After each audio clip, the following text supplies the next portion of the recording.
Listen up, get ready, I'm not gonna take no more. There's a revolution, a revelation going on in my soul. Buckle up, get ready, we're not gonna sit back. Hey, welcome back to Live from the Heartland for the week of April 29th. And I'm Michael James. And it really gives me a lot of pleasure to bring on one of Chicago's premier bluesmen, musician, Billy Branch, the one and only. How are you, Billy? I'm great, Michael. Thank you. That's good to hear. Asking. It's always good to know people are doing great. Why don't we start off by letting our viewers and our listeners know a little bit about you. Some of them know you, I'm sure. Some don't. So tell us where you come from, how you got to Chicago, how you found the blues, etc. Well, I was born in Chicago, raised in Los Angeles. I returned to Chicago in 1969 to attend University of Illinois, Chicago Circle campus, where I graduated with a BA in political science. During that time, actually before I entered the university, on a fateful summer afternoon, the date was August 30th, 1969. I heard the first live blues in my entire life. And I had taught myself as a youngster to play harmonica. I played folk songs and Christmas carols. And when that harmonica wore out, I bought it at a Woolworths at about age 11. When it wore out, I'd go buy another one. So when I came back home, the sweet home Chicago, I still had a harmonica. I go down to this festival, and I witnessed what was arguably the greatest blues festival ever produced in history. Excuse me.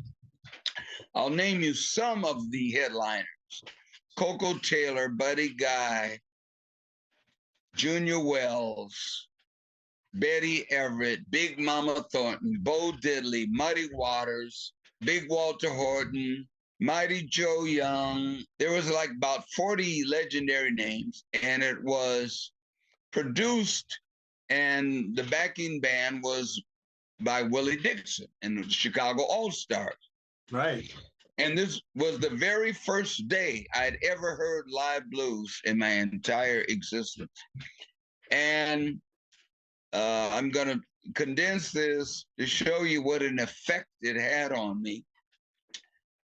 And 7 years later, I was Willie Dixon's harmonica player.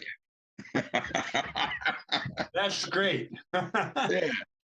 Well, 69, I was long before that. I'm an older guy. I think I was going to the Blue Flame at 39th and Drexel and seeing Paul Butterfield with Howlin' Wolf's old band. And, there's just been some great music in this town, but you named a bunch of people who I saw, some of them in Chicago, some at the Ann Arbor Blues and Jazz Festival. Yeah. Big Mama Thornton I saw during an Alan Freed rock and roll show, I think, at the Lowe's State or Brooklyn Paramount, New York. Anyhow, so how long were you with Willie Dixon? 6 years.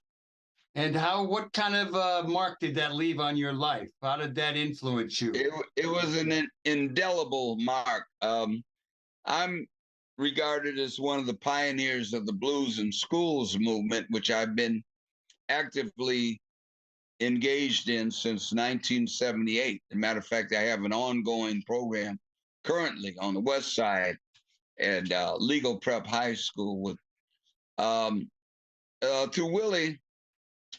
My mentor is Sterling Plump, Dr. Sterling Plump, professor. He was one of my professors at University of Illinois, and he is the blues poet. He has, I think, how many books? 17, 18 books of poetry, all blues themed, some of them dedicated to blues artists. He's written several poems about me that were published.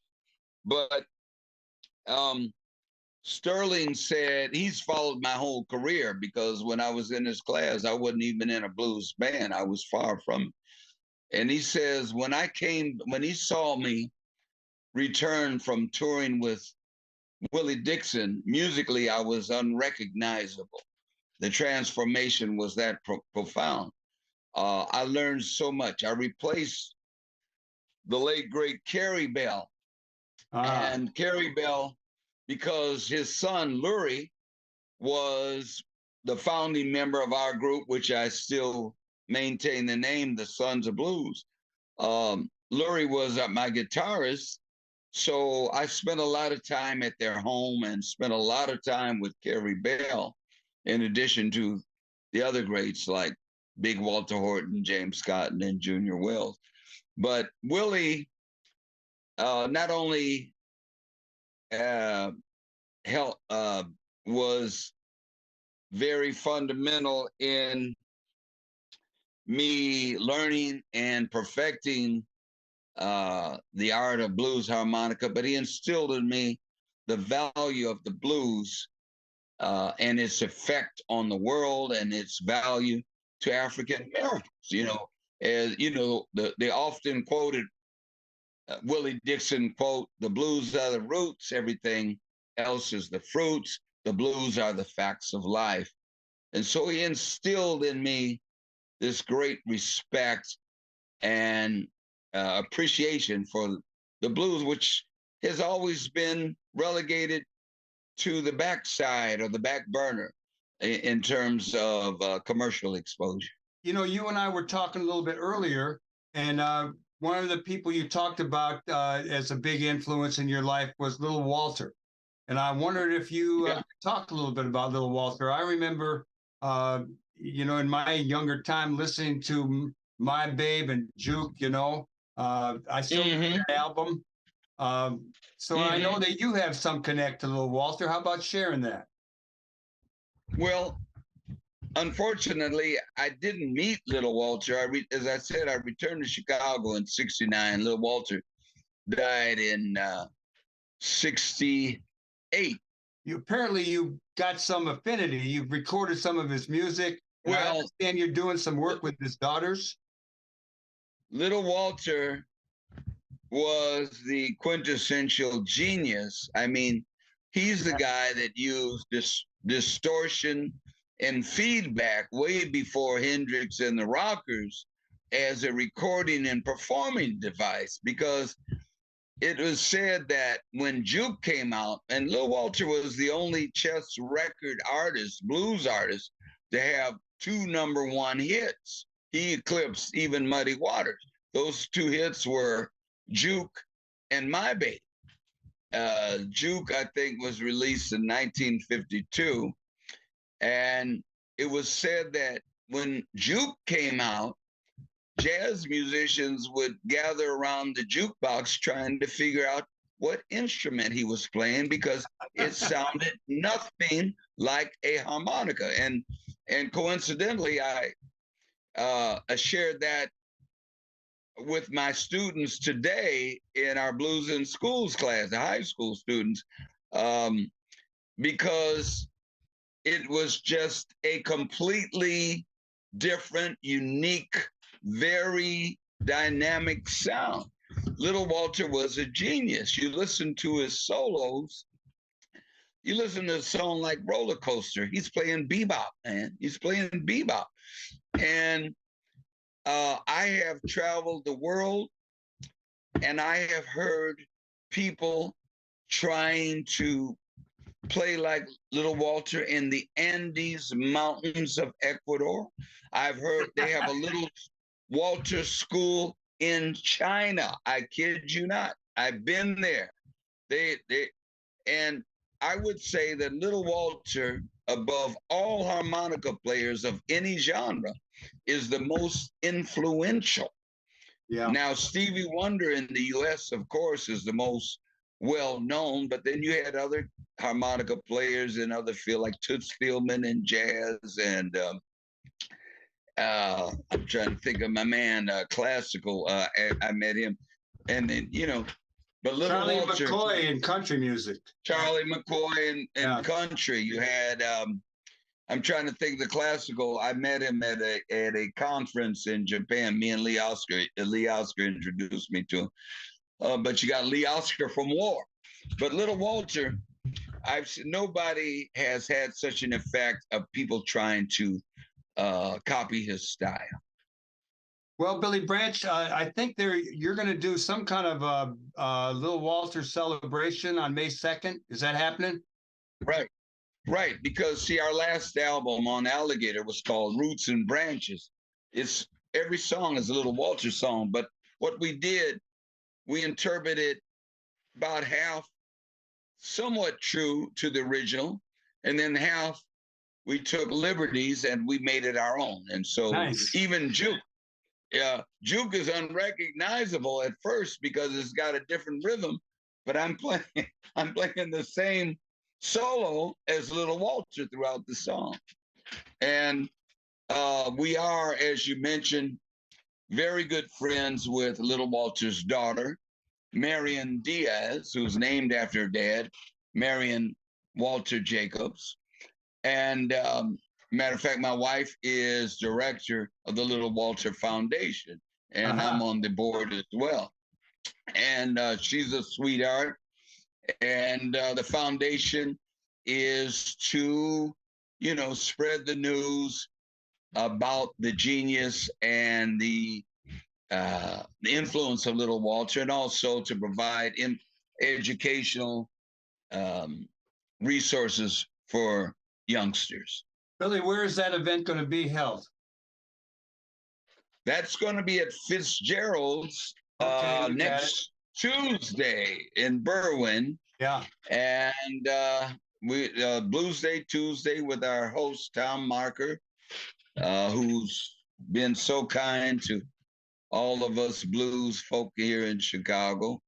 And we're going to celebrate Little Walter. Right on. When I was getting ready to talk to you today, I think it was yesterday, I looked at a video of it was a news clip from the Quad Cities here in Illinois, Iowa too, I guess. But you were talking to a gym full of little kids, like third, fourth grade, second grade, and talking the blues. And the kids were jumping up and down. They were having a great time. So I was going to ask how you like those experiences. How do you like working with the kids and spreading the message about the blues? I love it.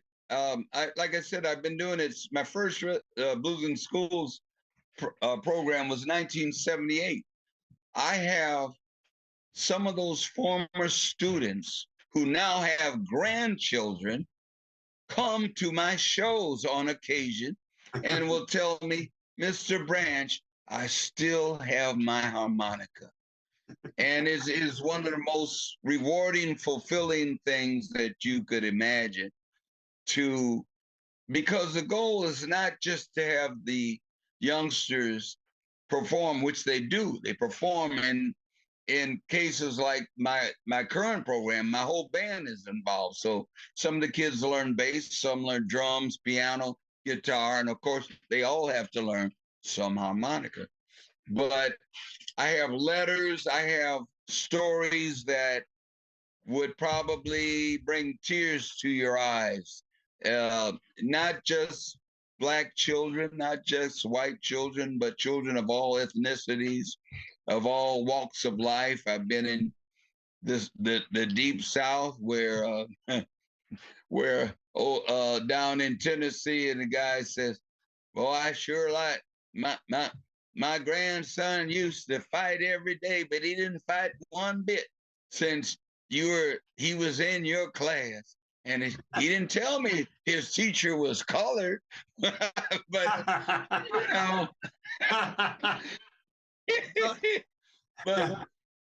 but I've had the most rewarding, rich experiences. My dear departed mother used to say, when you get kind of down, she says, man, when you get down, you just look at those letters from those children over the years.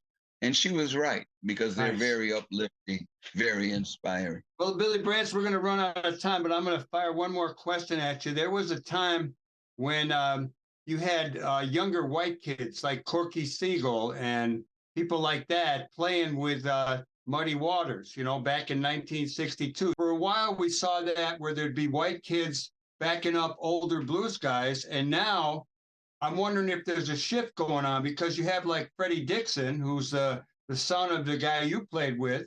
Or no. Well, Freddie was the original bass player in my band, the Sons of Blues. Everybody initially was a son of a famous blues man, except for me, but I came up with the name. You're the guy. Yeah, because he plays with a kid named Michael Damiani, I think. Right. Yeah. Well, do you think the blues is coming back? You think more people are paying attention? There's festivals. There's a lot of stuff going on. I think it is. I think there's a quiet resurgence. You got guys like Kingfish. You got people like John Tavius Willis. You got there's quite a and I'm very uplifted by the fact that these young African American musicians are entering the fold, and they're good. And that hadn't happened before. There's quite a few. I'd say a couple of dozen at this point. Yeah, like you said, the young white kids, they were hip to it for decades. They got it, you know, going back to Butterfield and so many more. And of course, across the pond, the British cats, they figured it out. They'd come over here and they'd talk about Muddy Waters and Howlin' Wolf, and the people were like, "Who the hell are you talking about?" And they couldn't believe it. Well, hey, look, I'm so glad I got to meet you, even if it's via Zoom. I'm going to throw one last thing in here. I think Lynn Orman, who is a music producer for the show and a good friend of yours, she said that I think she threw in here that you're going to be at Rose's Jam at the Blues Festival, June 10th. Yes. Okay, well, I don't know if I'm going to get out to Fitzgerald's to see you on Tuesday, but I'm going to come see you on June 10th. Yeah, we'll try to come to Fitzgerald because I'll have my band on at the Roses thing. I'm jamming with Mary Lane and I think Willie Buck and a bunch of folks. But if you can, man, it'd be worthwhile. Try to make it. All right, I'll give it a try. You know, I'm an old guy. I'm starting to go out at night, though. It's getting warm. Oh, man, I'm ready. Come on, you ain't that old. You're looking good. You look great. What you talking about? Just real quick, because the Blues Day Tuesday is also broadcast live the first hour on WDCB 90.9 FM from 7 to 8 p.m. So that Tom Marker is the host, and so the listeners can catch it. Well, Billy Branch, I've known about you for a long time, and I'm really honored to meet you this way, and I'm looking forward to meet you out really up close. And All right, I wish you a lot of good luck. All right, I appreciate it. I need it. You're doing good.